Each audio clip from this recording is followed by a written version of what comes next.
Kami lanjutkan informasi di Kompas Petang, Saudara. Direktur Lokataru Foundation, Del Pedro Marhaen, ditangkap di kantornya pada Senin malam sekitar pukul 22:45 waktu Indonesia Barat.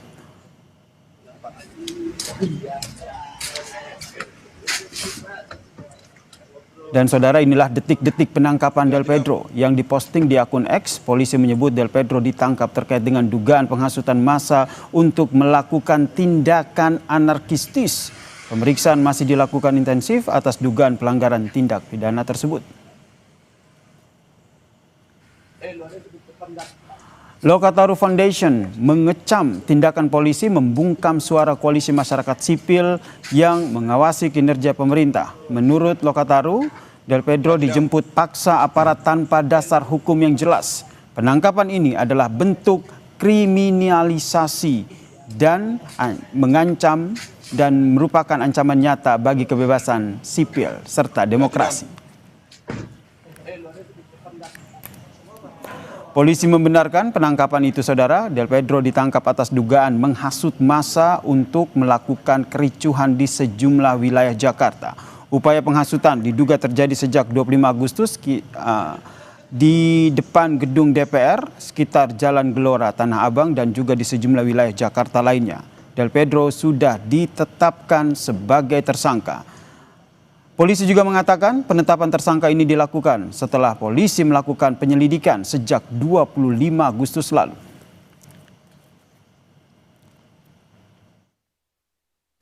Polda Metro Jaya telah melakukan penangkapan terhadap saudara DMR atas dugaan melakukan ajakan hasutan yang provokatif untuk melakukan aksi anarkis dengan melibatkan pelajar termasuk anak. Ya, jadi anak ini usianya sebelum 18 tahun. Direktur Amnesty International Indonesia, Usman Hamid, meminta polisi segera membebaskan Direktur Lokataru Foundation, Del Pedro Marhaen. Usman yakin tuduhan penghasutan massa untuk melakukan tindakan anarkistis itu tidak benar. Saya juga komunikasi dengan pihak kepolisian, kenapa mereka sampai ditangkap, apa dasar kepolisian melakukan penangkapan itu. Pihak kepolisian menjelaskan itu terkait dengan pernyataan dan juga postingan dari misalnya Lokataru atau dari blog politik pelajar dan seterusnya yang dipandang polisi menghasut kekerasan atau menghasut serangan kepada pihak kepolisian. Nah, saya masih mempelajari itu postingan-postingan itu, tapi saya menyarankan kepada pihak kepolisian untuk membebaskan segera, karena saya tidak percaya bahwa mereka, orang seperti Del Pedro atau orang seperti misalnya Syahdan, benar-benar ingin memprovokasi masyarakat atau rakyat untuk menyerang pihak kepolisian. Direktur Lokataru Foundation, Del Pedro Marhaen, ditangkap Polda Metro Jaya. Del Pedro sudah ditetapkan sebagai tersangka, saudara, atas dugaan melakukan ajakan hasutan yang provokatif untuk melakukan aksi anarkistis dengan melibatkan pelajar termasuk anak, saudara. Apakah ini upaya untuk membungkam suara koalisi masyarakat sipil? Kami membahasnya bersama dengan Ketua Harian Kompolnas, Mas Arief Wicaksono, dan juga tim advokasi Lokataru Foundation, Mas Fian Alaidrus. Selamat petang semuanya. Selamat petang, Mas. Terima kasih. Saya ke Mas Arief dulu. Mas Arief. Ya, Mas Arief, ini apakah betul penangkapan ini tidak ada kaitannya dengan membungkam suara sipil yang tengah bersuara terkait dengan bagaimana mengaspirasikan suara mereka?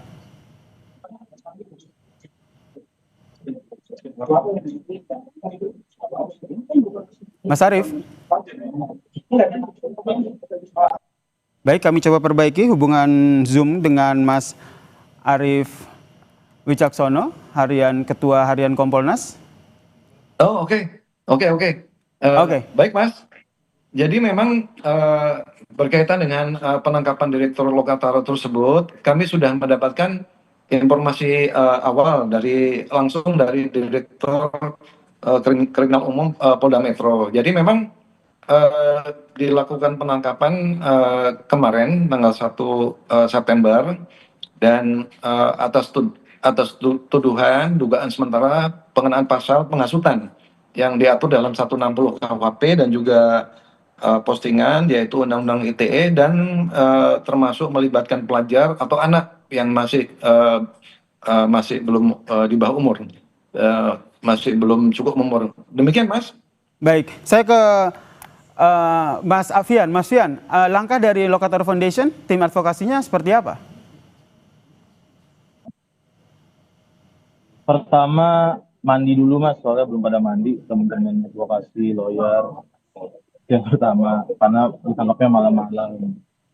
Kalau ditanya langkah, ya tetap mengawal ini, karena ditangkapnya malam-malam, tapi apa yang mau kami sampaikan adalah ini kejam, Mas. Ini bentuk desain kambing hitam kepada organisasi masyarakat sipil, mahasiswa, kelompok NGO, LSM, segala macam yang secara fungsi dan peran memang tugasnya melakukan pendidikan politik, melakukan pengarusan HAM, menyuarakan aspirasi publik, tapi tanpa dasar yang jelas, tanpa asbabun nuzul yang kuat, siapa perawinya, ya kan? Tiba-tiba tanpa ada proses pemanggilan, proses silang, pemanggilan awal, tiba-tiba dituduh sebagai penghasut dengan pasal-pasal lapisan yang lain. Ditangkap langsung sebagai tersangka, minta penjelasan lebih detail, butuh kuasa hukum, disuruh langsung ke Polda. Saya nggak ngerti Mas, ini gimana responnya? Mungkin harus ada Pak Arief supaya kerjanya lebih masuk. Kalau langkah ya mau gimana Mas? Mereka yang punya hukum, kita kalau ngamuk nanti dianggap penghasutan juga. Tapi ada yang salah dalam cara kerja pendekatan kepolisian ataupun secara luas pemerintah. Aspirasi publik tidak ditangkap, tapi dalam 1 minggu ini kita dalam suasana kebatinan yang lelah untuk ada yang tembak-tembakan, gas air mata, sampai terakhir di dalam kampus, itu udah nunjukin kacau. Universitas itu tempat yang sakral keilmuan tanpa pendekatannya dialog, tanpa kekerasan, tapi saya nggak tahu di kampus itu ada bom apa gitu atau ada ancaman teroris apa sampai harus tembak. Tapi itu poin yang saya mau bilang bahwa sangat kejam menuduh organisasi masyarakat sipil seperti Lokator Foundation. Bahkan kami Lokator Foundation itu mendorong pembebasan terhadap pelajar-pelajar 600 orang. Oke. Kami membuka posko pengaduan. Kami dianggap menghasut. Ini logikanya kacau. Tapi ya begitulah institusi yang kalau pendekatan kalau bahasa reformasi sektor keamanan yang nggak mendekatkan civilian police tuh ya pasti begini. Nah, saya nggak tahu. Udah banyak upaya reformasi Polri, tapi udah banyak pidato-pidato Prabowo supaya ada investigasi transparan, tapi bukan ke situ, bukan introspeksi ke dalam, tapi malah sibuk untuk keluar. Mas Fian, berarti Anda yakin bahwa memiliki bukti untuk mengcounter apa yang dituduhkan oleh polisi ya? Jelas Mas, kita bukan organisasi buatan. Kita jelas serius kerja, punya metodologi, punya paradigma. Oke, saya ke Mas. Saya ke Mas Arief. Mas Arief, sebagai Kompolnas, apa pengawasan yang dilakukan sehingga betul-betul dalam penyelidikan ataupun pengusutan kasus ini tidak ada pelanggaran HAM yang terjadi? Begini, ini kami masih melihat bahwa penyidik di Krim Polda Metro Jaya itu masih melakukan suatu kegiatan penangkapan, tindakan hukum itu masih sesuai dengan koridor. Kenapa? Karena kepada DMR atau Direktur Lokator ini masih diberikan kesempatan seperti misalkan yang bersangkutan bisa didampingi oleh penasihat hukum. Ini masih diberi kesempatan. Kemudian masa penangkapan ini sebetulnya bisa dimanfaatkan oleh yang bersangkutan untuk bisa memberikan klarifikasi apakah betul sesuai dengan pasal-pasal yang dituduhkan. Karena dalam masa ini Pak penyidik pasti akan mencari bukti yang cukup untuk sampai ke tingkat penyidikan. Nah, kalau sudah dapat ke tingkat bukti yang cukup, minimal 2 bukti yang sesuai dengan 184 KUHP, itu ditetapkan tersangka, masih bisa dilakukan upaya hukum, yaitu tadi penasihat hukum itu. Jadi dalam hal ini penyidik masih berbuat sesuai dengan koridor aturan hukum formil yang sudah yang berlaku di penyidikan. Demikian, Mas. Sesuai dengan prosedur ya, menurut Anda ya? Tanggapan aja Mas Fian? Sementara masih. Baik, Mas Fian, menurut Anda seperti apa nih? Kalau menurut Kompolnas ini masih sesuai dengan prosedur penanganan dari penangkapan Direktur Lokataru ini? Nyesel saya Mas belajar hukum Mas, dan pasti Mas itu masuk hukum nyesel.